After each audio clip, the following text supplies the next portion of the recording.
¿Vale? Tenemos la función f de 3 variables. Bien. ¿Cómo escribiremos esto en forma de suma canónica de productos? Hemos dicho en el primer teorema que este 1 representaría o estaría representado por una función de conmutación que correspondiese con el minterm 1, 0, 0, 1, pues sustituyendo los ceros por variables complementadas, o sea, x2 negado, x1 negado, x0, esta representaría a una función de conmutación que tendría un 1 en la fila 1 y 0 en el resto de las filas. ¿Y qué pasaría con este minterm? Pues este minterm estaría representado por una función de conmutación que tuviera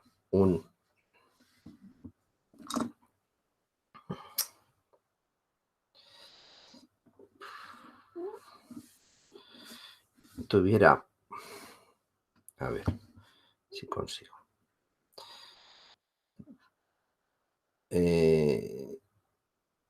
O sea, un minterm que tuviera un 1 en esa fila y 0 en el resto de las filas, pues sería x2 negado, x1, x0 negado, el minterm 2. O este minterm estaría representado por x2, x1 negado, x0 negado. Y este minterm estaría representado por x2, x1 negado, x0, ¿vale? O sea, una suma canónica de productos que incluyera un minterm por cada uno de los unos que tenemos en la función de conmutación sería esa suma canónica que representaría la función f, ¿vale? Esto escrito en M notación, pues sería lo mismo que poner el sumatorio de los minterms 1, 2, 4, 5. O sea, poner un minterm por cada uno de los unos que tiene la función. Entonces, esta forma canónica de expresar una función de conmutación, pues resulta tremendamente sencilla, porque solo tenemos que buscar dónde están los unos de la función y poner el minterm correspondiente a cada uno de esos unos de esa función. Recordamos de nuevo cómo se describe un minterm. O sea, un minterm ponemos un 0 por cada variable complementada, un 1 por cada variable sin complementar, y ahora contamos en binario natural este número. 0, 0, 1 es el minterm 1 y ponemos un m minúscula y el número del índice que nos ha dado. Tenemos un 0, un 1, un 0, este es el 0, 1, 0, el número 2, pues corresponderá con el minterm 2. 1, 0, 0, 4, el minterm 4. 1, 0, 1, 5, el minterm 5, ¿vale? Y la suma de estos de estos 4 minterms, es lo que nos dará la respuesta del sistema. Vale. O sea que si, por el contrario, ¿no? Por ejemplo, para dos variables, yo tengo la función f', que es igual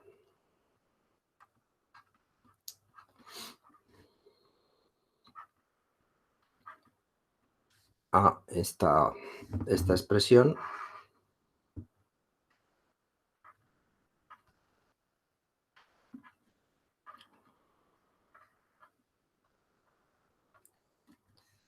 ¿vale?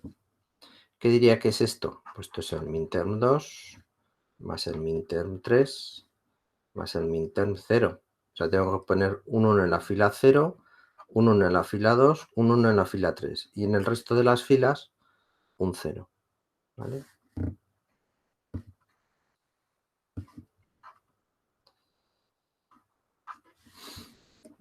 Pues entonces, pasar de una función de conmutación a su expresión canónica o de una expresión canónica a la función de conmutación, pues es tremendamente sencillo.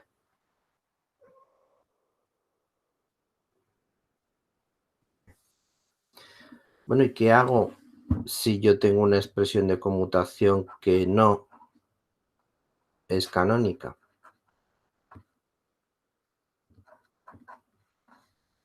¿Por qué? Pues porque alguno de sus términos no sea un minterm.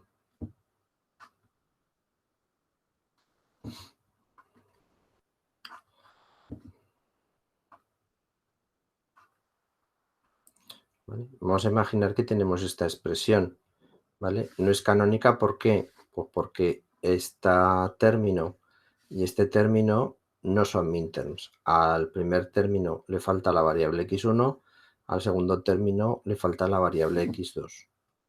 Bueno, pues si yo tengo una expresión, pues por ejemplo a, y la multiplico por el mismo término y el mismo término negado, no estoy cambiando esta expresión, porque b más b negado es 1 y a por 1 es a, ¿vale? O sea, no estoy cambiando la expresión. Entonces, en este caso, ¿qué es lo que voy a hacer?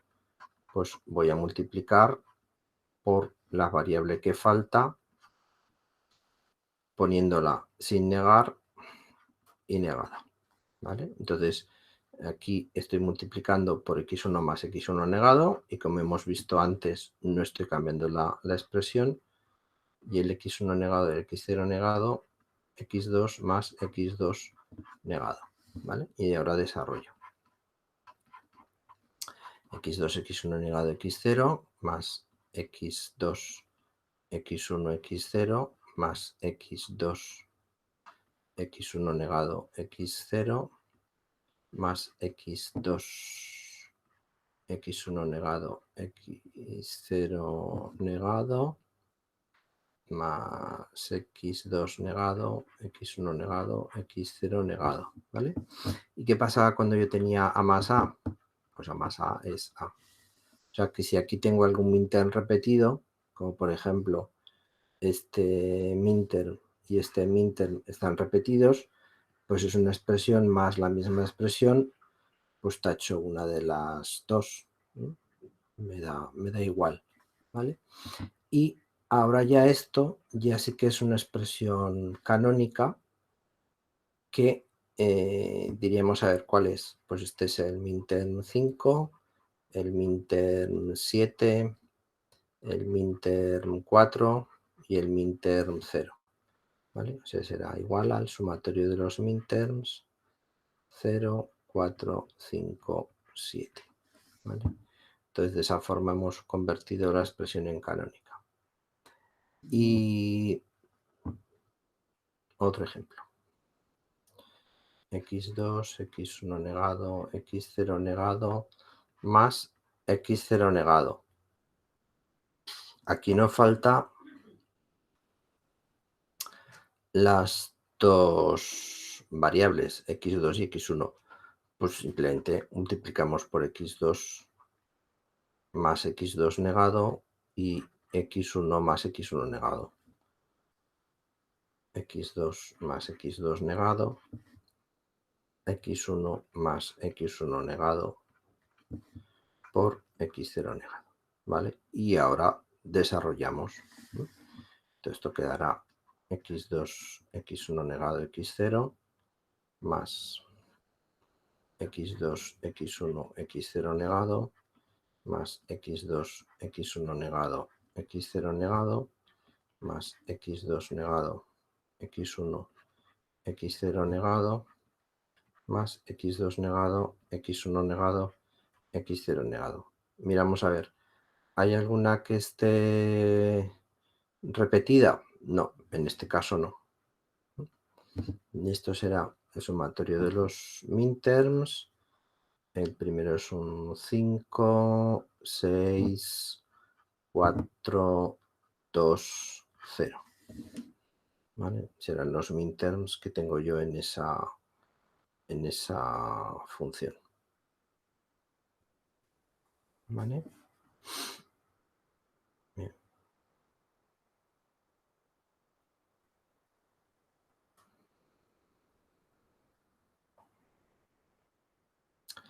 Bueno, existe una dualidad en los sistemas combinacionales que la ley de Morgan pues, nos ayuda un poco a entenderla entre las expresiones en unos y las expresiones en ceros y cambiando los productos por sumas y las sumas por productos, ¿no? Entonces, vamos a hablar de los max terms, que es exactamente, es muy parecido a lo que hemos contado para los minterms, pero ya os digo, cambiando los ceros por unos y los unos por ceros y las sumas por productos y los productos por sumas. Entonces, un max term, también hablaremos de un max term de n variables.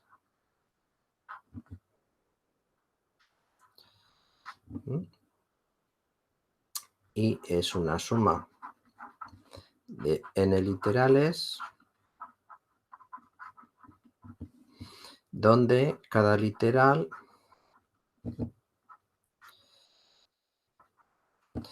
aparece exactamente una vez. ¿Vale? Entonces es una suma, por lo tanto ahora tendremos x2 más x1 negado más x0 o x2 negado más x1 negado más x0. Pero si tenemos x2 más x0 negado, pues no sería un max term porque falta la variable x1 o x2 más x1 más x1 negado más x0 no sería un max term porque la variable x1 aparece dos veces. Bien.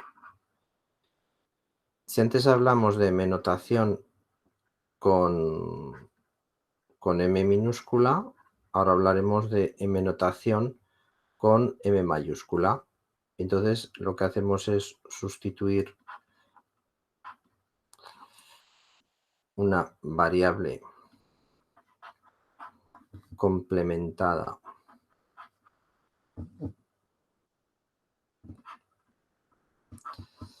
por 1 y sin complementar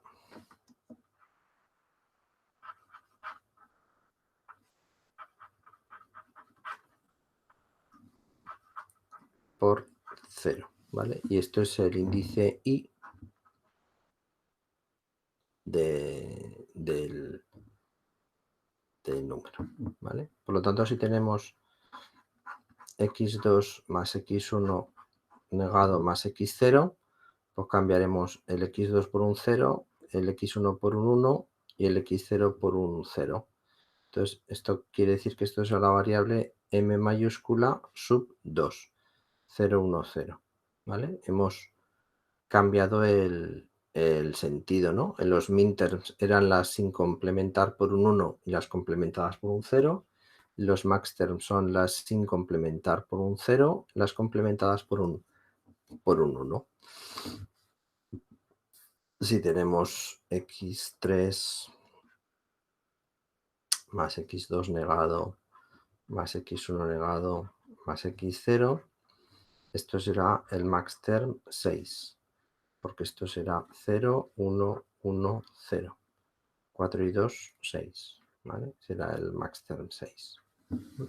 Si yo escribo el maxterm 7, pues en tres variables, pues esto será x3 complementada más x, no, al revés, x3 sin complementar más x2 complementada más x1 complementada más x0 complementada, ¿vale? 0, 1, 1, 1, 7.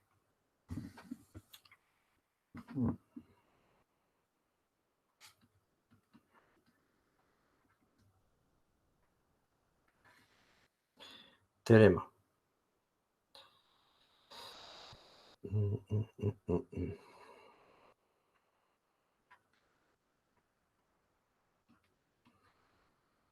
El maxterm m sub i equivale a una función de conmutación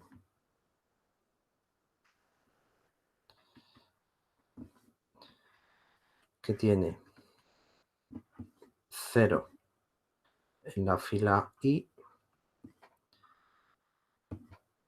y 1 en el resto de las filas.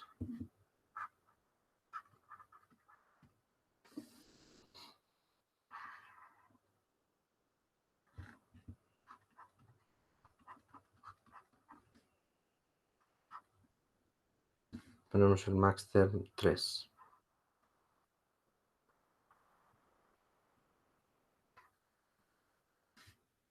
Maxterm 3 tiene un 0 en la fila 3.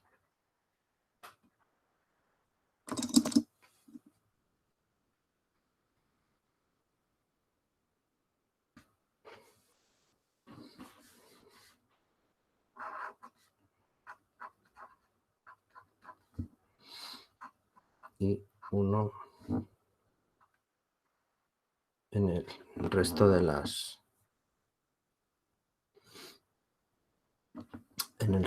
filas. ¿Vale?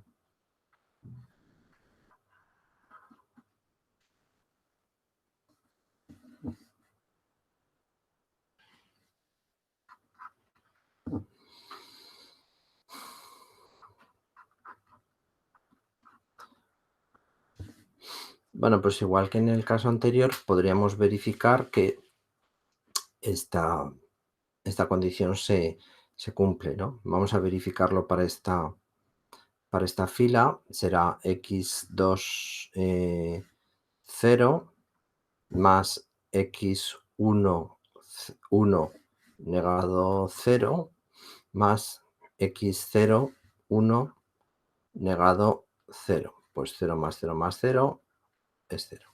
¿Vale? Si cogemos otra fila, por ejemplo la primera fila, que tendremos x2, 0 más x1, 0 negado 1 más x0, 0 negado 1. 0 más 1 más 1, 1.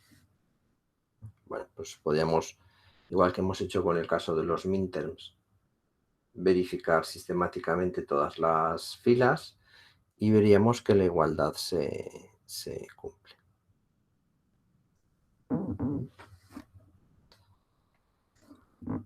Llamamos producto canónico de sumas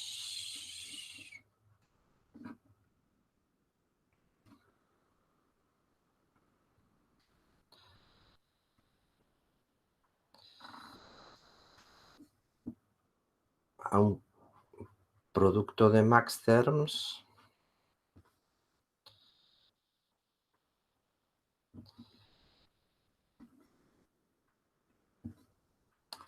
donde no aparezca repetido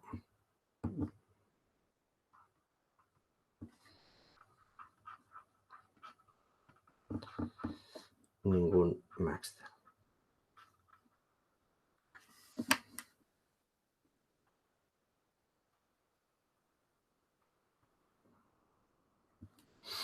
¿vale? Entonces, los productos canónicos de sumas también se pueden poner en M notación. ¿Eh? Entonces, pues, ¿qué hablaríamos? Pues x2 negado más x1 más x0 por x2 más x1 negado más x0 negado por x2 más x1 más x0 negado, ¿vale?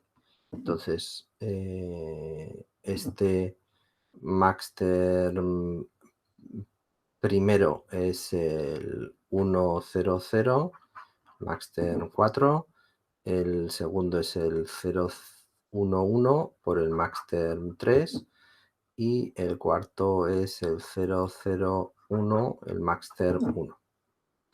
Esto lo expresamos también a veces como el producto, ¿no? Y ponemos la letra griega pi mayúscula, que es la P mayúscula, ¿no? De producto de los max terms 1, 3, 4, ¿vale? Porque igual que en el caso de los min terms, lo realmente importante son los índices donde aparecen los max terms, ¿eh? El resto de términos pues no tienen, o sea, el resto de términos no. Las M mayúsculas pues no tienen importancia. Y el segundo teorema pues es el mismo que antes, ¿no? Cualquier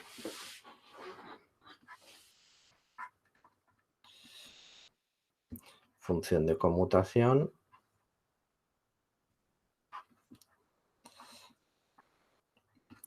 se puede expresar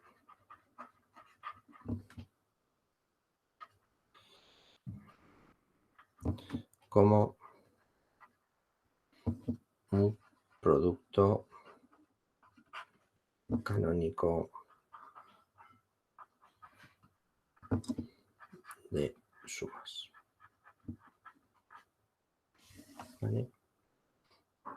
Bien. Y esto, pues,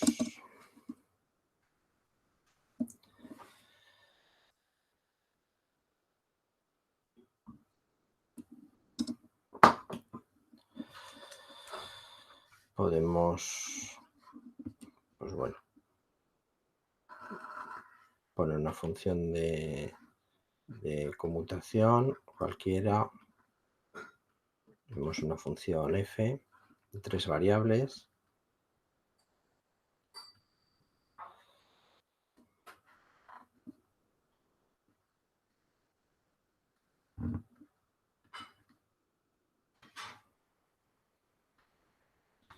Y esta función f de 3 variables,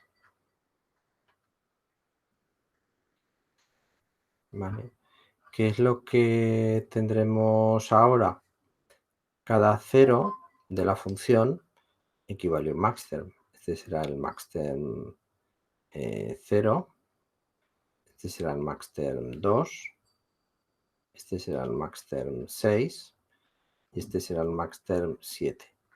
Y el producto de todos estos max terms, o sea, el max term 0 por el max term 2 por el max term 6 por el max term 7, representará la función de conmutación f. ¿Vale? Y esto será igual, pues el max term 0 será x2 negado más x1 negado más x0 negado, el max term 2 no, un cacao. El max term 2 será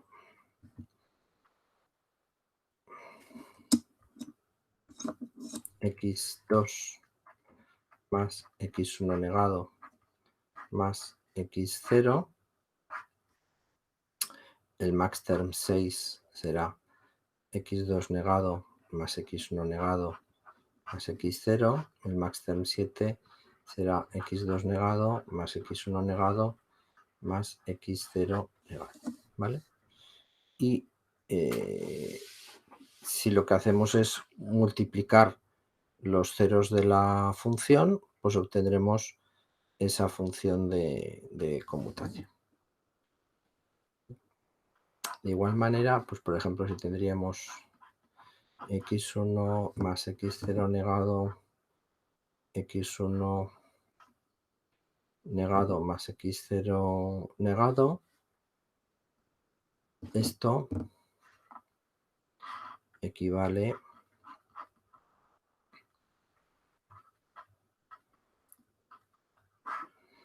a una función de conmutación f', donde este es el 0, 1, este es el máster 1 y este es el 1, 1, este es el máster 3. O sea, un 1 en la fila 1, o sea, un 0 en la fila 1, un 0 en la fila 3 y 1 en el resto de las filas. ¿Vale? O sea, por cada 0 de la función ponemos un maxterm que equivale con el elemento, el índice del maxterm que corresponde con esa fila.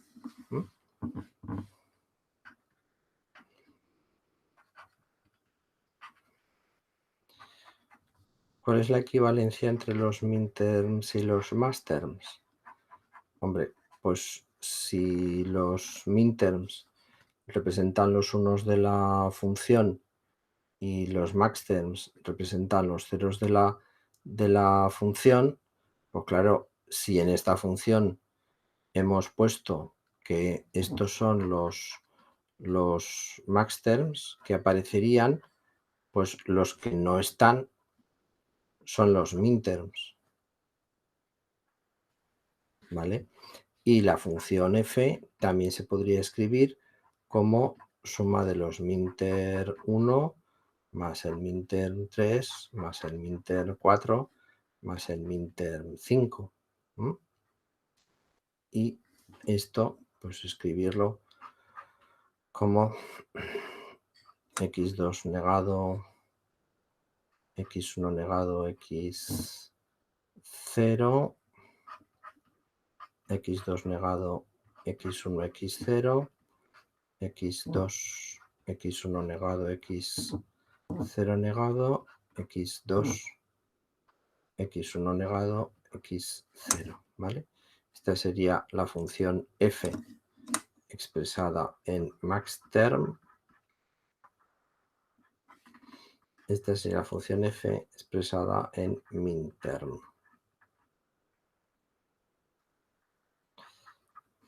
¿Vale? O sea, si tenemos pues la función f segunda, ¿no? Que decimos que es la suma de los minterms 0, 2, 4, 5. Pues esto será igual al producto de los maxterms 1, 3, 6, 7. O sea, los que nos hagan en la lista de los minterms. Es muy sencillo pasar de un sistema a el otro sistema, de minterms a maxterms o de maxterms a minterms.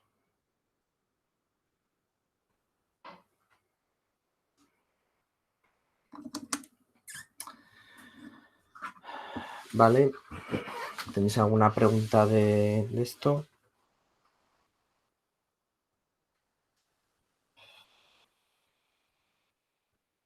¿No? Vale. Otra de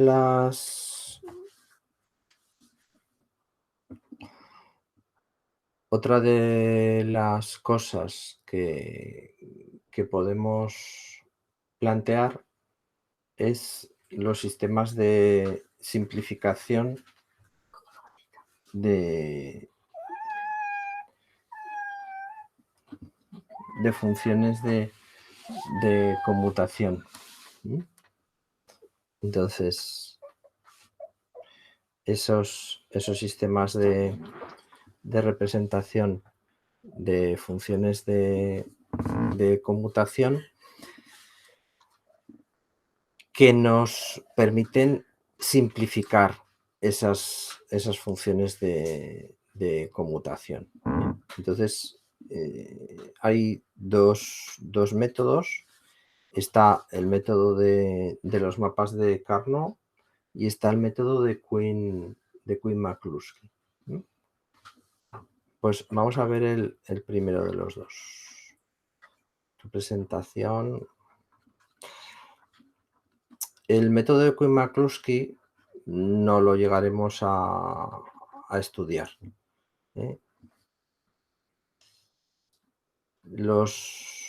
Presentación gráfica de funciones de conmutación.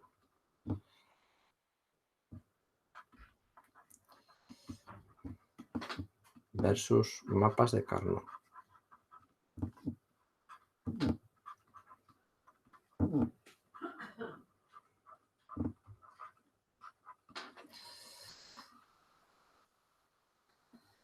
¿Vale?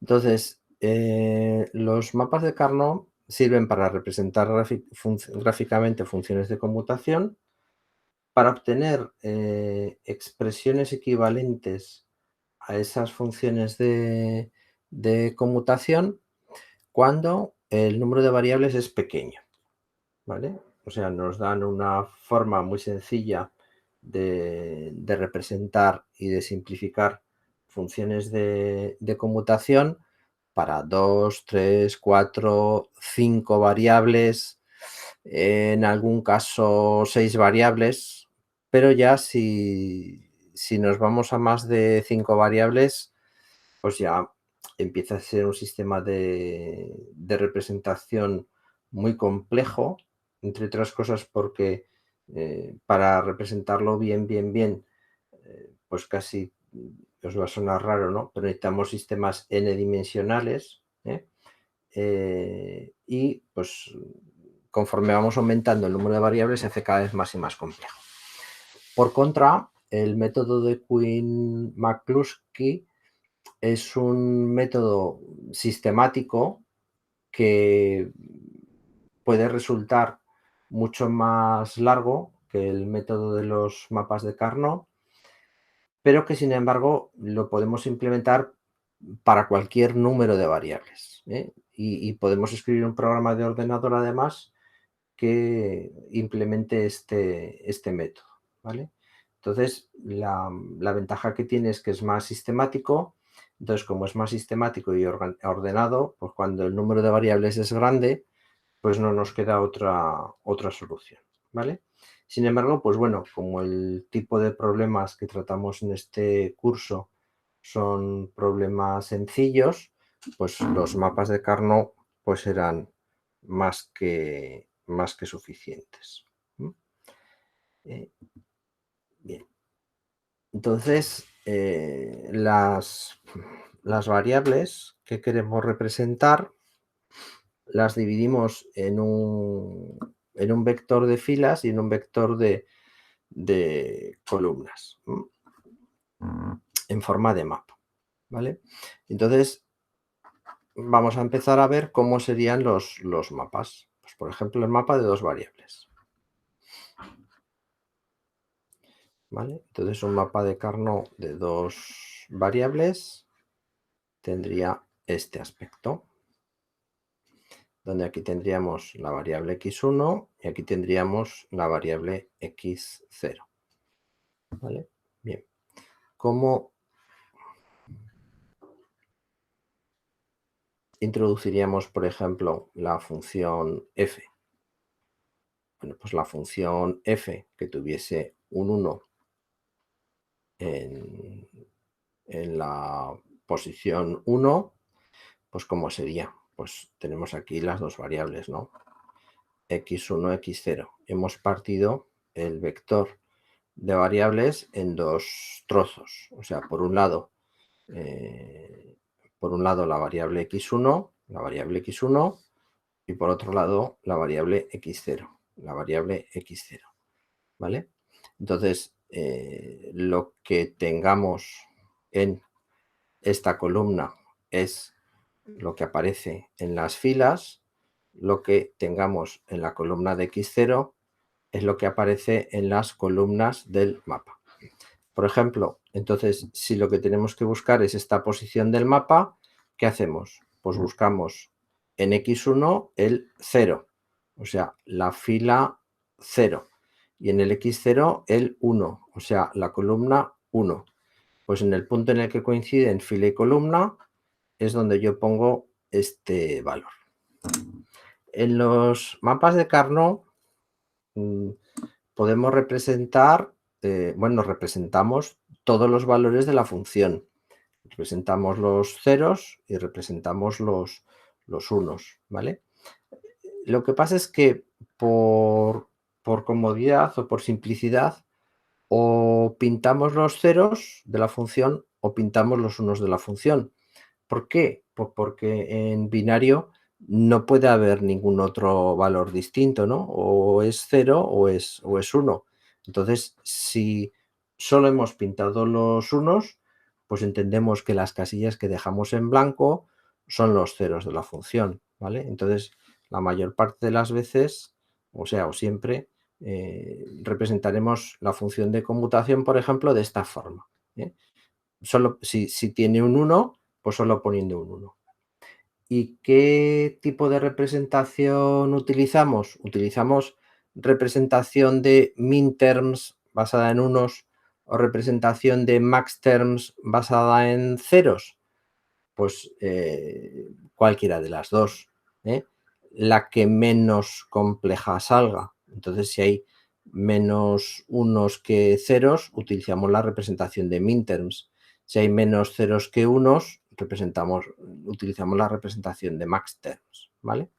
Entonces, en forma de m notación, esta función f sería el minterm 1, ¿vale? Sería la función f. Y este mapa de Carnot estaría representando al minterm 1.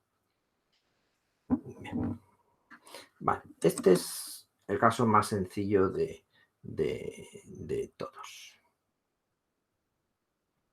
Vamos a un mapa de 3 variables. Vale. Cuando tenemos un mapa de 3 variables,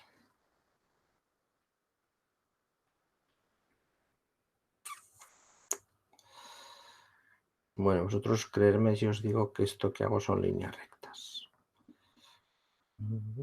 ¿Cómo divido? Pues pongo aquí la variable de más peso y aquí las variables de menos peso en las columnas x1 y x0. Pero ahora fijaros, ahora al numerar no voy a utilizar el código binario natural. Voy a utilizar ese otro código que explicamos del binario, que es el código Gray. ¿Por qué código Gray? Porque voy a buscar una propiedad entre las columnas de este mapa de Carnot. Y es que entre dos casillas adyacentes solo cambie un bit. Y el tipo de numeración que verifica esta propiedad, que entre dos valores correlativos de la numeración solo cambia un bit, es el código Gray. Vale, pues vamos a poner una función de conmutación, f', y vamos a ver cómo quedaría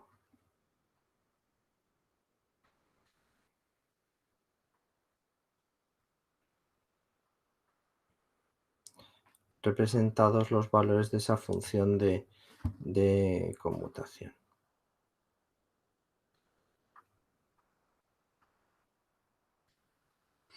Vale, pues vamos a representar, por ejemplo, los ceros de la función, ¿no? Porque esta función de conmutación, vamos a decir que la expresamos en producto de maxterms, producto de los maxterms 0, 1, 5, ¿m? Y entonces lo que haríamos sería poner los ceros de la función. Entonces, ¿cómo hemos hecho la división aquí? La división la hemos hecho x2, x1, x0, x2, x1, x0. Entonces, este primer 0, ¿dónde aparece? Aparece en la fila 0, columna 0, 0, ¿vale? Entonces tendríamos aquí este primer 0.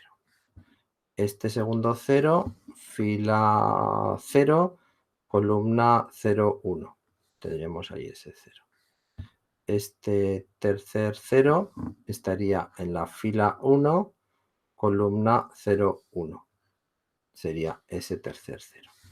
¿Vale? Entonces este es este 0, este es este 0 y este es este 0. ¿Vale? Pues un mapa con estos tres ceros puestos de esta forma representaría a esta función de conmutación, la del producto de los maxterms 0, 1, 15.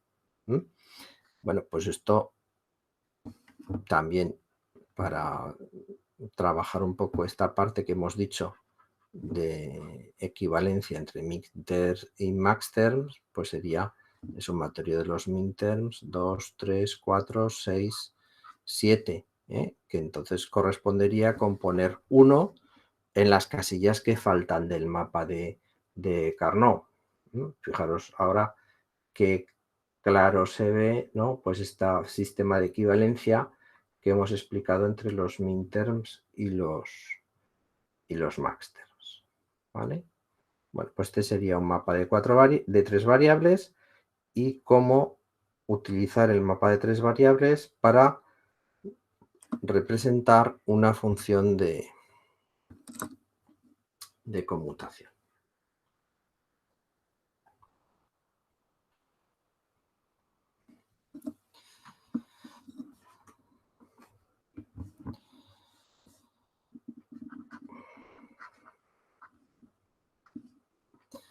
Vamos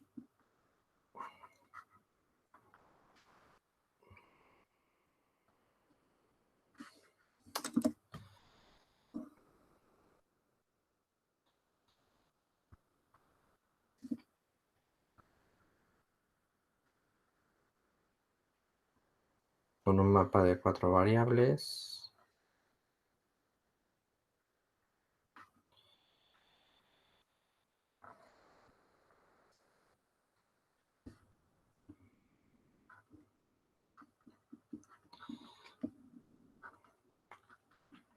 Entonces, la división que hacemos ahora es esta, ¿vale? Ahora, en cuatro variables,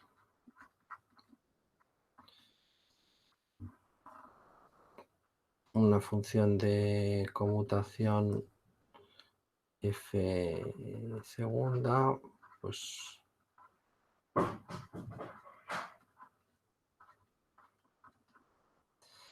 el teléfono móvil ha caído al suelo.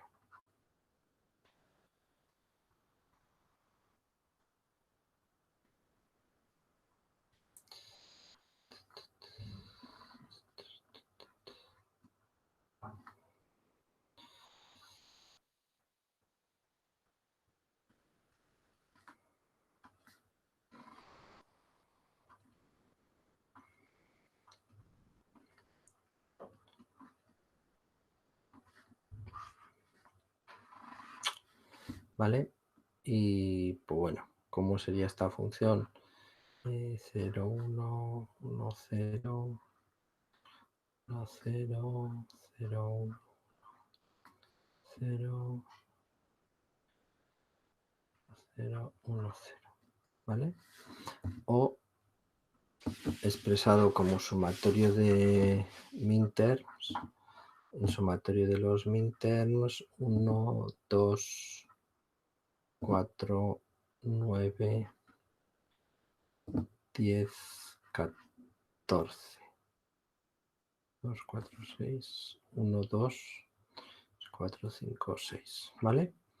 Bien, ¿cómo buscamos, cómo hemos dividido ahora? Pues ahora hemos dividido x3, x2 y x1, x0. Entonces, este primer 1 es 0, 0 para x3, x2, 0, 1 para x1, x0. Pues estaría ahí. 0, 0, 1, 0. Estaría aquí. 0, 1, 0, 0. Estaría aquí. 1, 0, 0, 1. Estaría aquí. 1, 0, 1, 0. Estaría aquí. Y 1, 1, 1, 0. Estaría aquí. ¿Vale? Ahí estarían todos los unos de esta función. Bien. Si ponemos el índice de cada una de estas filas, 0, 1, 2, 3, 4, 5, 6, 7, 8, 9, 10, 11, 12, 13, 14, 15, pues bueno, a veces nos ayudaría si supiéramos dentro del mapa de Carnot dónde está cada uno de estos índices, iríamos más deprisa, ¿vale?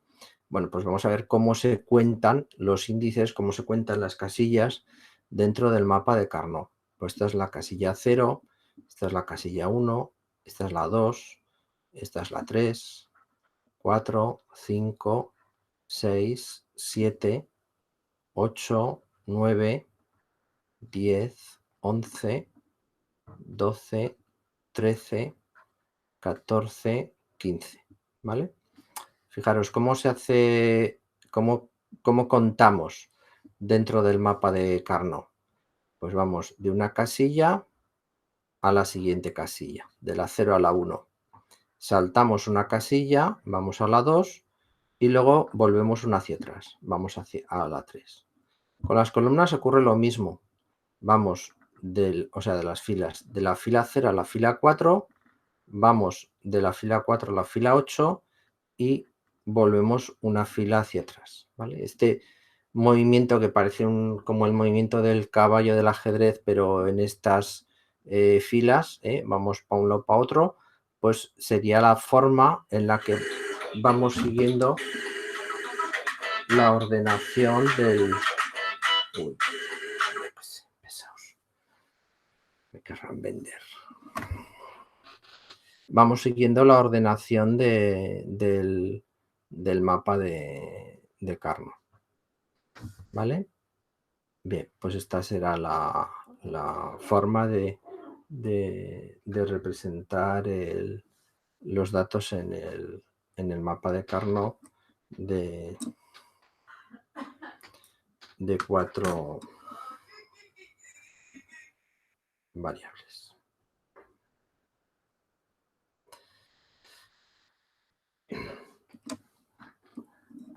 Bueno, otro ejemplo, ¿no? Pues si tengo, por ejemplo, el producto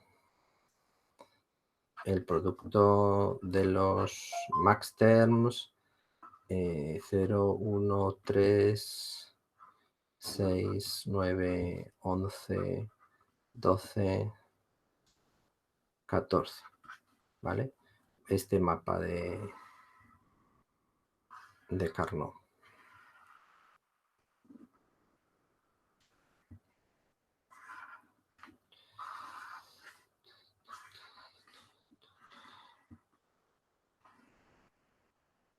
Esto sería x3, x2, x1, x0 y ponemos 0, 0, 0, 1, 1, 1, 1, 0, 0, 0, 0, 1, 1, 1, 1, 0.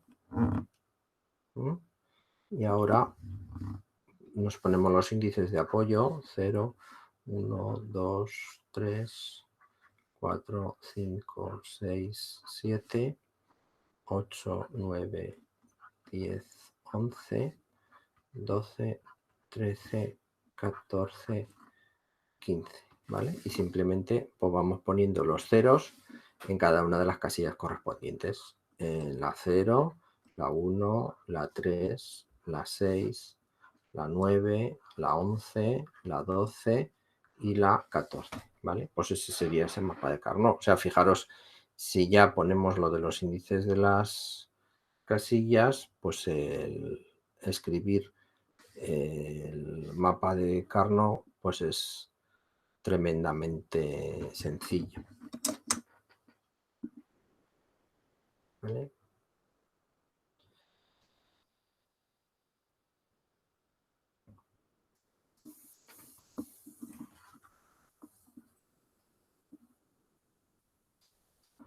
Cinco variables.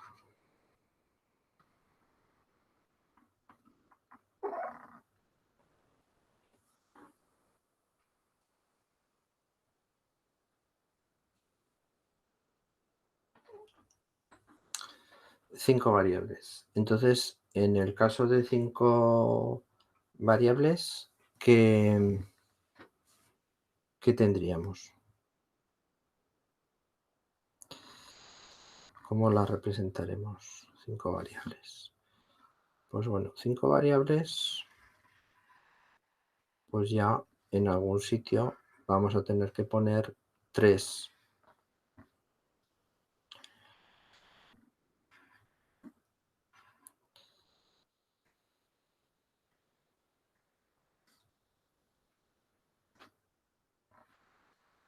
bits.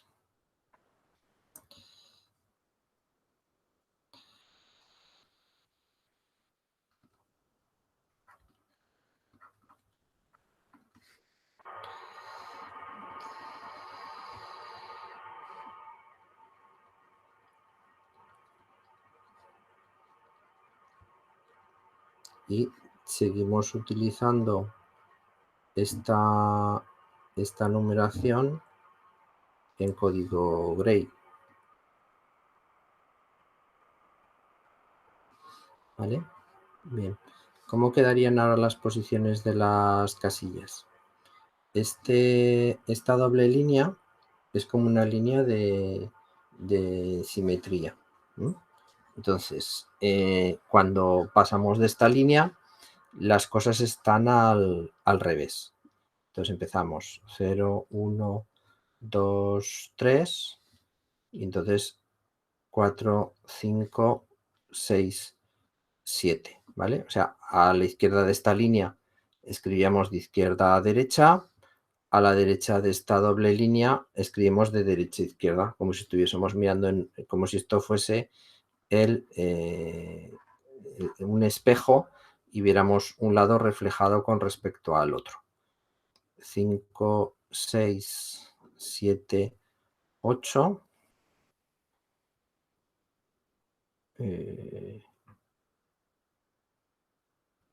Ay, mierda.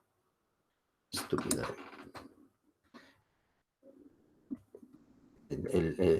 El 5, 6, 7, 8 ya estaban escritos, ¿eh?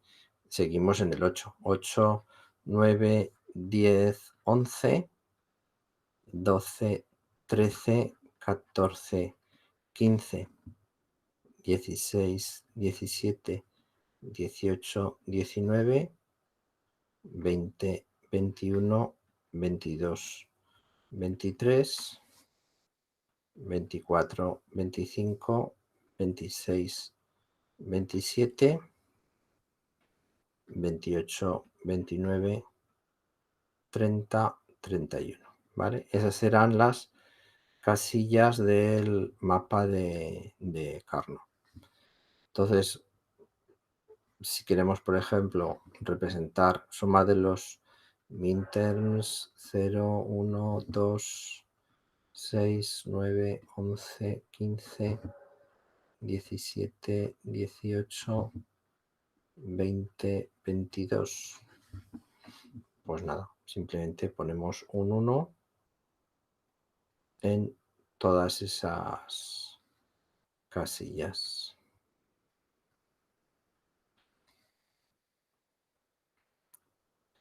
15, 17, 18, 20, 22. Y las otras casillas que no utilizamos pues estarán a C.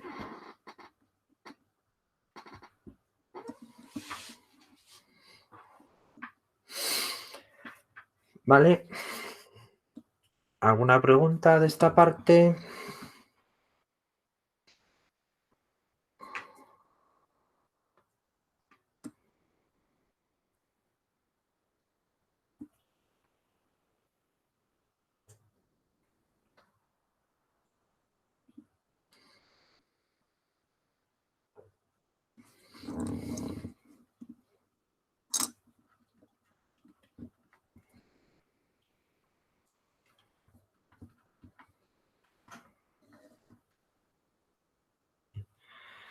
¿Cómo utilizaríamos un mapa de Carnot para simplificar una función de conmutación que hemos representado en ese mapa de Carnot?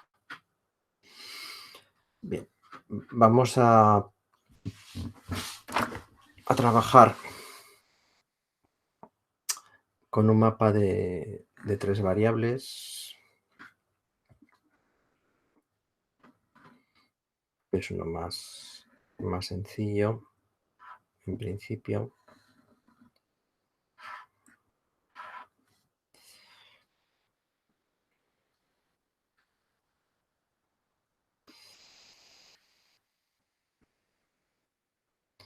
¿Vale? Bien, entonces lo que tenemos que buscar es grupos de variables que sean grupos rectangulares.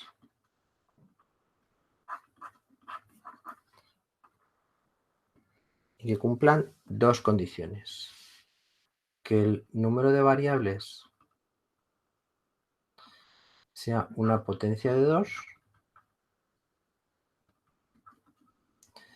y que el lado del rectángulo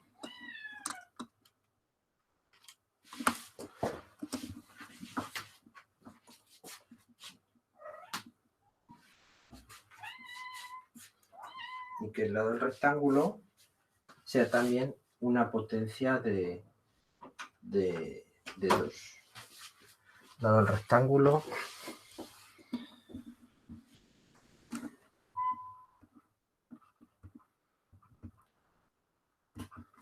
sea una potencia de 2. ¿Vale?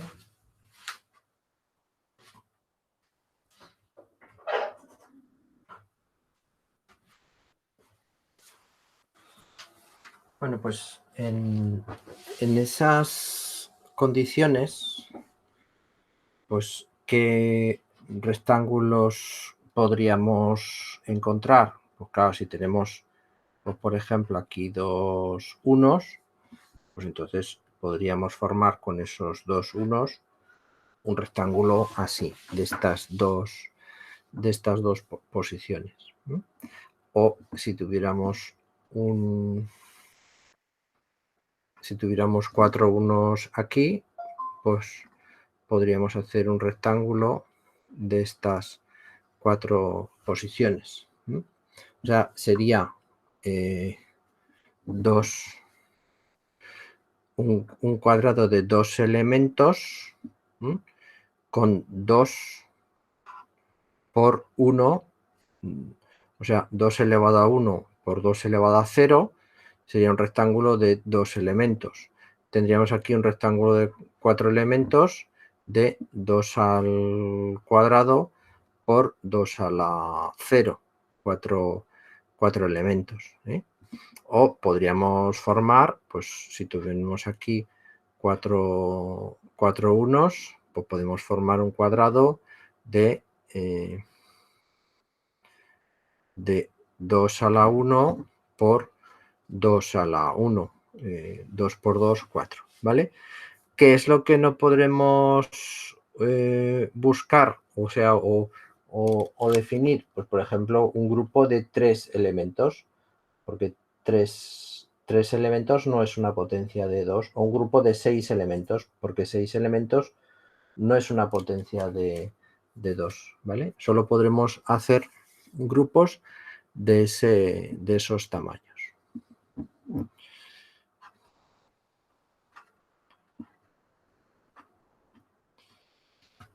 Bien, en un mapa, o sea, hablamos de grupos de variables y hablamos de adyacencias. En un mapa de Carnot,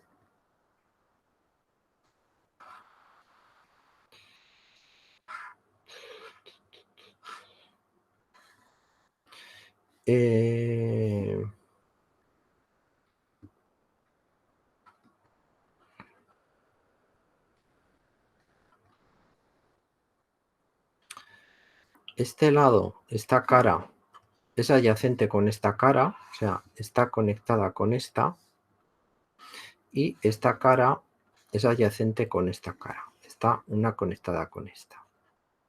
De tal manera que si yo tengo aquí dos unos, puedo formar un grupo con esos dos unos, porque aunque en el mapa yo no lo vea, esto es como si estuviese pintado en una bola, ¿eh? Entonces este lado estuviera adyacente, fuese continuo con este otro lado, ¿vale? Esto tiene más interés, por ejemplo, cuando hablamos de un mapa de 4 variables. Todavía pueden aparecer más adyacencias. Pueden aparecer más grupos debido a estas adyacencias.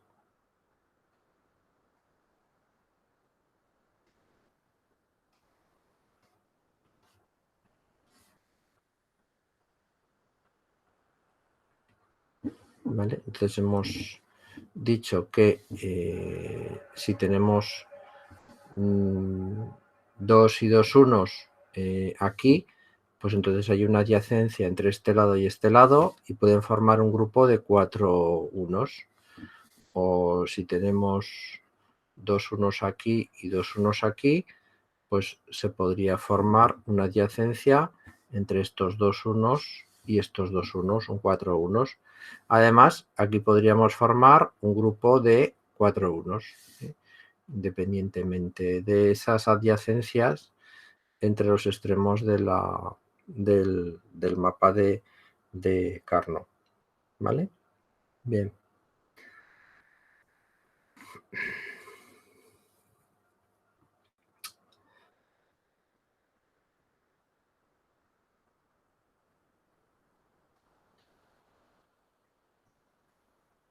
¿Cómo sería la expresión equivalente a un grupo de variables?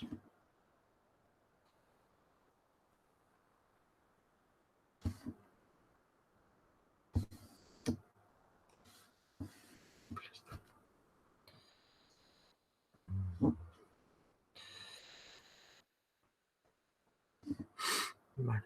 Bueno, pues si vamos a coger este mapa de 4 variables, este grupo azul, ¿cuál sería su expresión equivalente? Bueno, pues lo que tengo que mirar es para las 4 casillas que forman el grupo, qué variables cambian y qué variables no cambian. Las variables que cambian se simplifican, desaparecen de la expresión. Las variables que no cambian aparecen en la expresión. Las que no cambian y tienen 0, si hablamos de minterms, aparecen como variables complementadas, y las que no cambian y aparecen con 1, hablaremos de variables sin complementar. Entonces, si miramos las filas, pues para este 1, x3 vale 0 y x2 vale 0. Para este 1, x3 vale 0 y x2 vale 1. O sea, x2 ha cambiado de 0 a 1, pues x2 se va a simplificar. Para este 1, x3 vale 1 y x2 vale 1. O sea, cuando pasamos de este 1 a este 1, x3 vale 0 y x3 vale 1 en dos filas distintas. Por lo tanto, se va a simplificar. Aquellas variables que en algún cambio de un 1 a otro 1 cambien, desaparecen. ¿Y qué pasa con x1 y x0?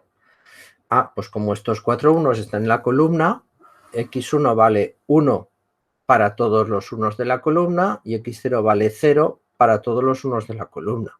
Entonces, x1 y x0 sí que aparecen en la expresión que equivale a estos 4 unos, a este grupo de 4 unos. ¿Y cómo aparecerá? Pues aparecerá como x1 sin complementar porque tiene un 1 y x0 complementada porque tiene un 0, ¿vale? Y es una expresión de minterms, entonces aparece en forma de un producto de términos. Bien, ¿qué pasa con el grupo de rojas? Bueno, pues con el grupo de rojas, aquí tenemos un 1, x3 vale 0 y x2 vale 1 para este 1, y aquí tenemos otro 1, x3 vale 0 para este 1 y x2 vale 1 para este 1. O sea, x3 ha cambiado de 0 a 1, se simplifica. Pero x2 vale 1, por lo tanto, x2 aparece como x2 sin complementar. Vale 1 tanto para estos dos unos como para estos dos unos, para los 4 unos del grupo de 4. ¿Qué pasa con x1? x1 vale 0 para estos dos unos, 1 para estos dos unos. Cambia, se simplifica. x0 vale 0 para estos dos unos, 0 para estos dos unos. Se mantiene y aparecerá como x0 complementada. Este otro grupo de 4 unos, en esta fila, x3 vale 0, x2 vale 0. En esta fila, x3 vale 1, x2 vale 0. O sea, x3 ha cambiado de 0 a 1. Desaparece. Entonces, aquí tendremos que esto será x2 complementada. X1 y x0. x1 vale 1 para esta columna y 1 para esta otra columna, por lo tanto no se simplifica, aparece como x1 y x0 cambia de 1 a 0. Por lo tanto se simplifica. ¿Vale? Bueno, pues esta sería la expresión equivalente a esos grupos de variables. ¿Vale? Es lo que tendríamos ahí.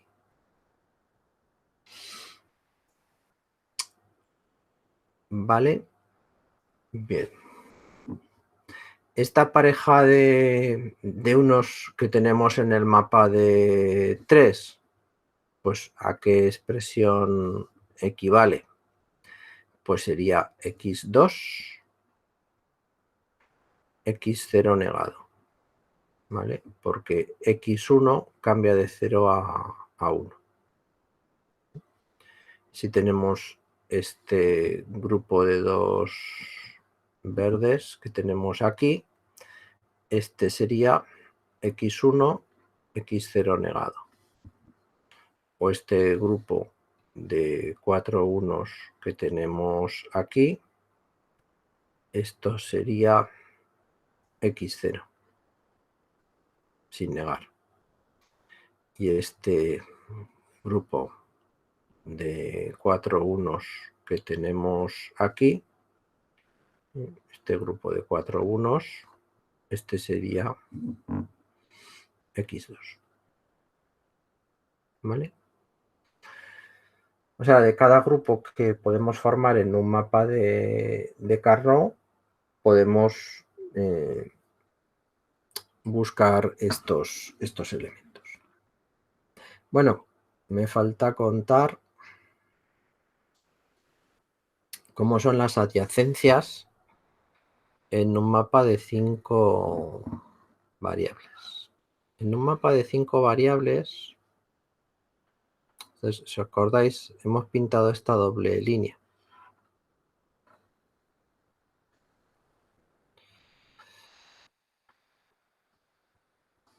Entonces, un mapa de 5 variables es como si fuesen dos mapas de 4 variables puestos el uno al lado del otro. Por lo tanto, este lado es adyacente con este lado.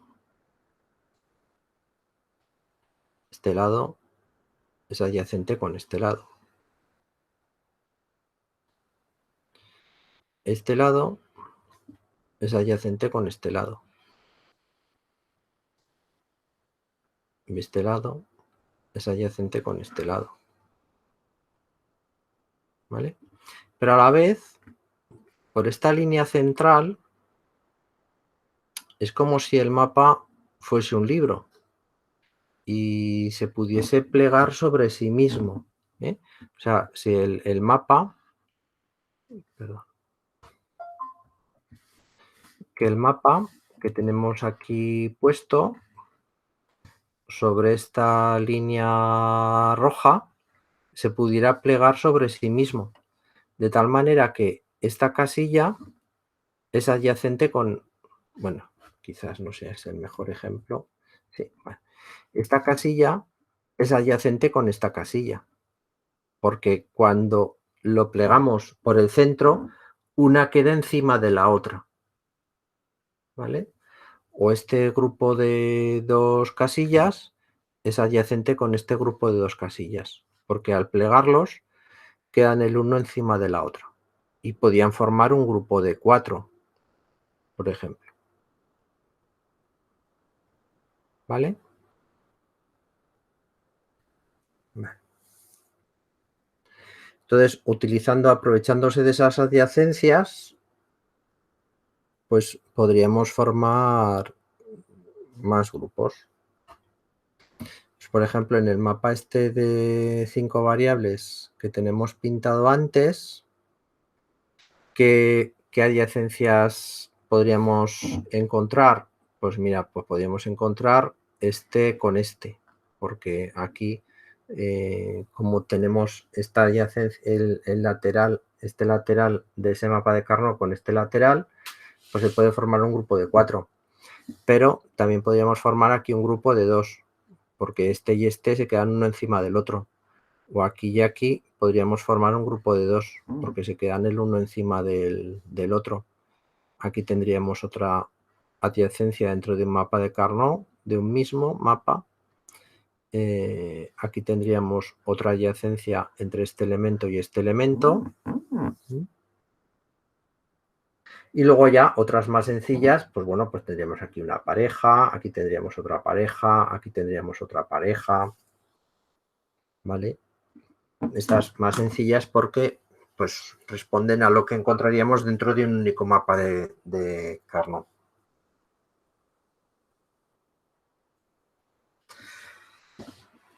Bien. Venga, pues vamos a dejarlo por hoy. Y el próximo día continuaremos con esto, viendo cómo, escogiendo de forma adecuada estos grupos, podemos obtener una expresión de conmutación que equivalga a la función de conmutación que hemos representado en el mapa y que además de alguna manera garanticemos que sea la expresión de conmutación más simple, más simplificada que se puede construir a partir de esta función de conmutación, ¿vale? O sea, revisando lo que hemos visto en esta clase. En la clase anterior, la semana pasada, pues vimos que teníamos las expresiones de conmutación, que las expresiones de conmutación equivalen a funciones de conmutación, pero que una misma función de conmutación puede tener múltiples expresiones de conmutación equivalentes, ¿vale? Entonces,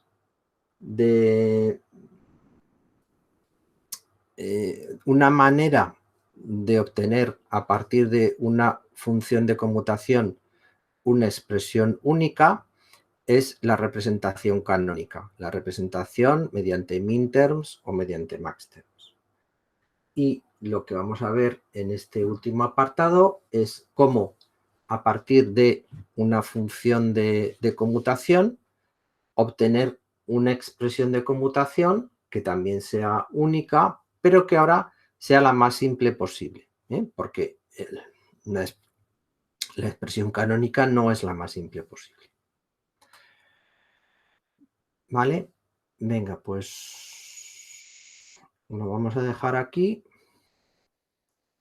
y ya siento lo de no haberme acordado de darle al botón de grabar al principio, pero bueno.